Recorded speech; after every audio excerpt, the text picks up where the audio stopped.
Saudação ao ano que se inicia.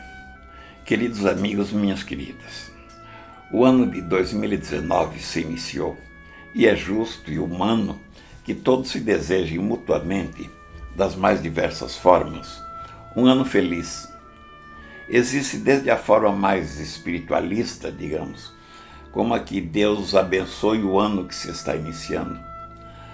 Existe as mais de cunho psicológico, emotivo, como que você seja feliz com seus amigos, seus familiares, ou que se realizem todos os seus desejos, seus sonhos. E ainda existem as que são meramente fisiológicas ou materialistas, como a que repete o refrão: muito dinheiro no bolso, saúde para dar e vender. Muito bem, mas é bom e talvez necessário ir um pouco além, a partir do pressuposto de que muito da felicidade individual depende de cada um consigo mesmo, de sua forma como encara a vida e sabe viver, de seus valores, de sua fé ou das crenças que pratica, da forma como cultiva a esperança, de como sabe encarar as vicissitudes da vida, sejam agradáveis ou desagradáveis, da maneira como encara a prática com os outros, a convivência de cada dia, seja na família, no trabalho, no lazer, enfim, de como sabe viver e praticar a amizade, a solidariedade, o amor. Todos vivemos, porém, em sociedade. A cada dia vivemos numa sociedade que interfere mais em nossa vida, nos põe diante de novas perspectivas, agradáveis ou desagradáveis, perspectivas que representam novas esperanças ou crescentes ameaças. A essa outra dimensão da realidade em que vivemos, ocorre, ao menos aparentemente, de forma independente de nossa vontade, de nossos desejos ou de nossas ações. Eu disse aparentemente. Na verdade, se essa realidade se impõe sobre as pessoas, ela também é consequência do que as pessoas a constroem, as praticam, do que fazem com ela. Nesse sentido, não há dúvida nenhuma de que há pessoas, instituições e categorias sociais que têm uma influência muito grande, muito maior no que há de ser a sociedade amanhã. Outras pessoas há que terão uma condição mínima de participar desse processo. Mas seja grande ou pequena esta condição, a ninguém cabe o direito de excusar-se de dar sua contribuição, por menor que seja. E dou como exemplo, por exemplo, a pequena função de cada tijolo numa construção, numa grande construção. Mas se cada tijolo não existisse no seu lugar, a construção não existiria. Assim, a importância de cada pessoa na construção da sociedade. Nesta linha da pequena ou da grande contribuição de cada um, quero dizer que o mínimo de conhecimento sobre a sociedade, sobre as ameaças que pairam sobre ela, ou sobre os caminhos de fazê-la ser melhor, e crescer de acordo com as nossas crenças, os nossos valores ou as aspirações de cada um, e ainda sobre a contribuição que cada um pode oferecer para que as ameaças sejam afastadas, a ninguém cabe o direito, repito, de se omitir. Os que têm acompanhado as análises e propostas feitas em minhas palestras, artigos ou em meus livros, especialmente em meu livro Participação e Solidariedade, em seguida sintetizado na Carta por uma Civilização Participativa e Solidária, e mais recentemente acompanhado meu site, vejam o endereço, ou minha presença nas redes sociais por uma Civilização Participativa e Solidária.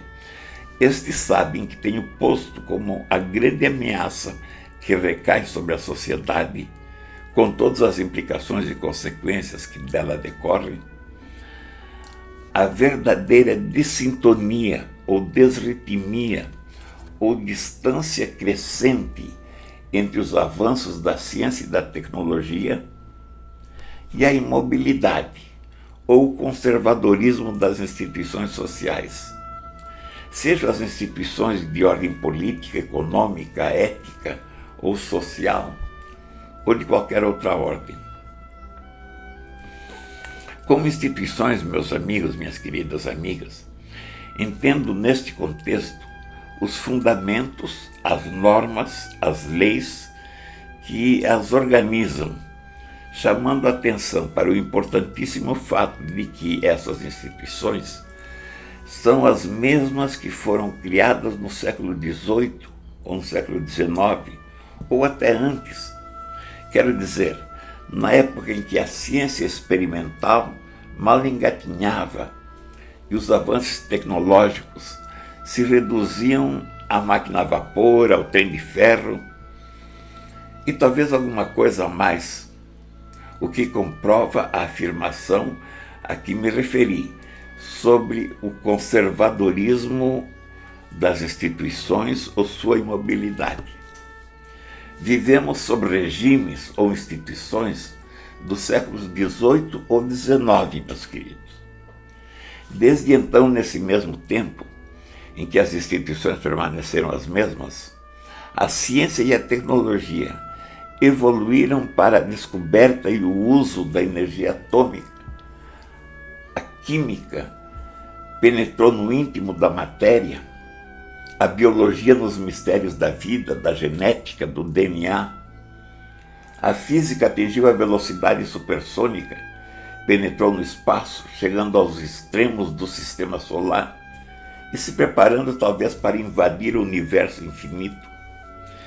Esses avanços, entre outros, que modificaram os conceitos de proximidade e distância, do tempo e do espaço, criaram o computador, a internet, as redes sociais, que tornaram a globalização ou transformaram o mundo em verdadeira e simples aldeia, onde, conforme já disse, tudo e todos se comunicam, interferem-se mutuamente, todos dependem um do outro, de forma absoluta e irreversível.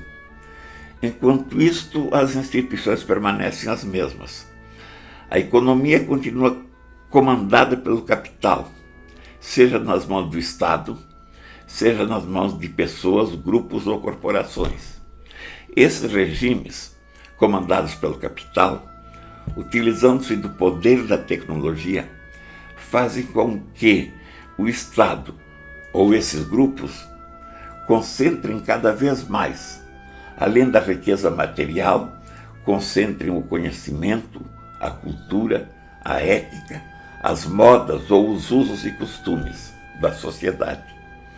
Esta concentração tem como consequência a exclusão e o distanciamento cada vez maior do número de pessoas, países e culturas de manter suas próprias identidades, de conviver e ter acesso a esses bens, submetendo, portanto, os excluídos, países, regiões e pessoas, a viver em condições desumanas, sem alimentação, frequentemente, sem moradia, saúde e participação adequada, como mostram as estatísticas.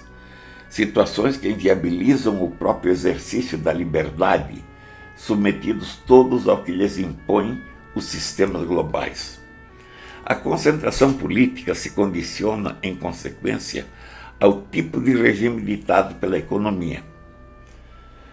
Quando o capital se concentra nas mãos do Estado, e na medida desta concentração, acabam se instalando no mesmo nível em que ocorra a concentração econômica, os regimes socialistas, em suas diversas formas, desde as mais brandas, como o socialismo sueco, por exemplo, e outras formas de socialismo, até as formas totalitárias, que encontram sua gravidade extrema nos regimes comunistas, também chamados da extrema esquerda, onde a riqueza e os outros bens se concentram nas mãos do Estado.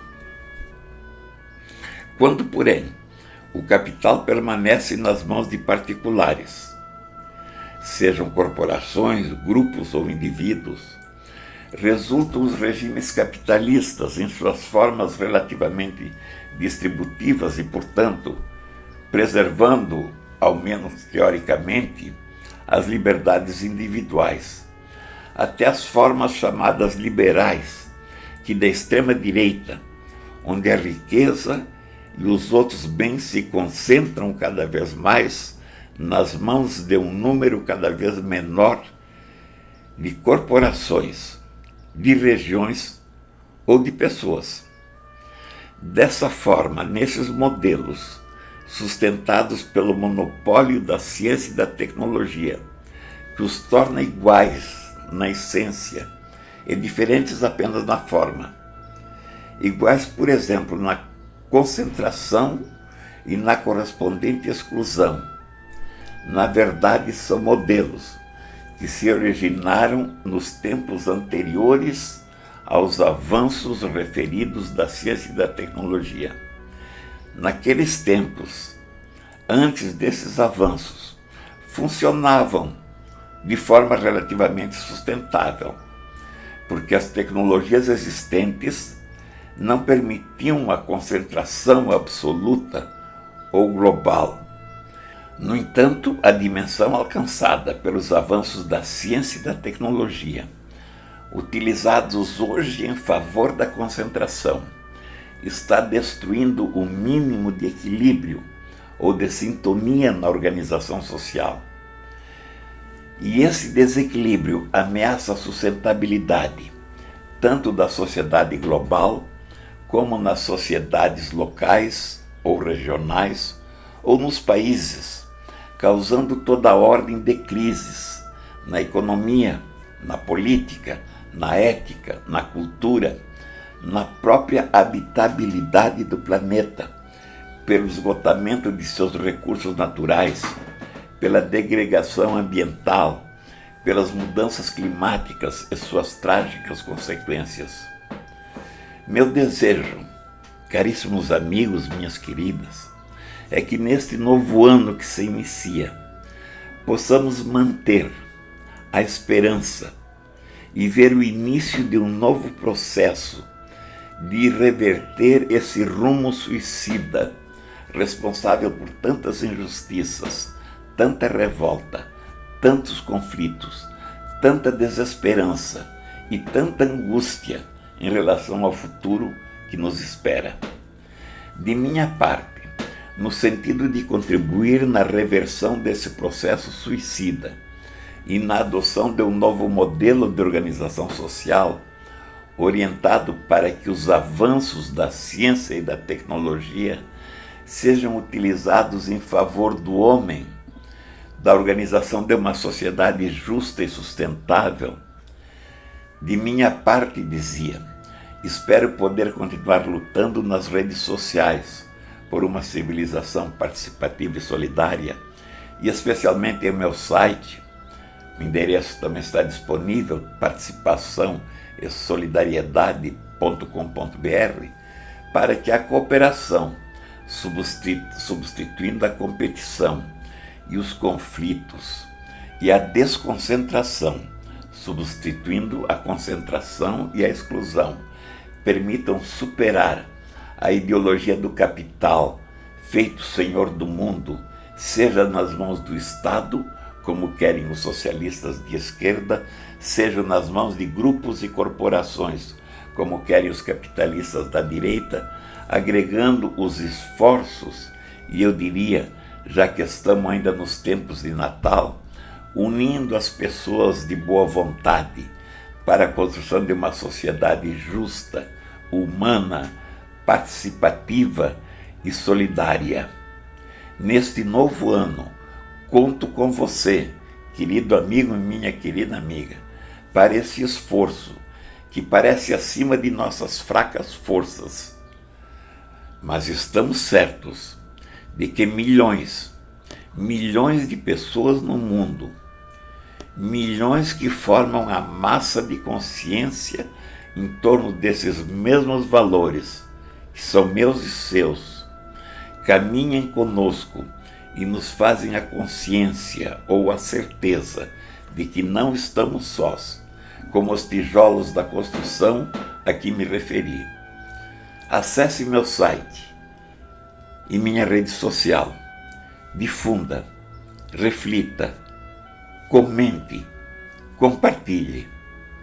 Um abraço e feliz 2019.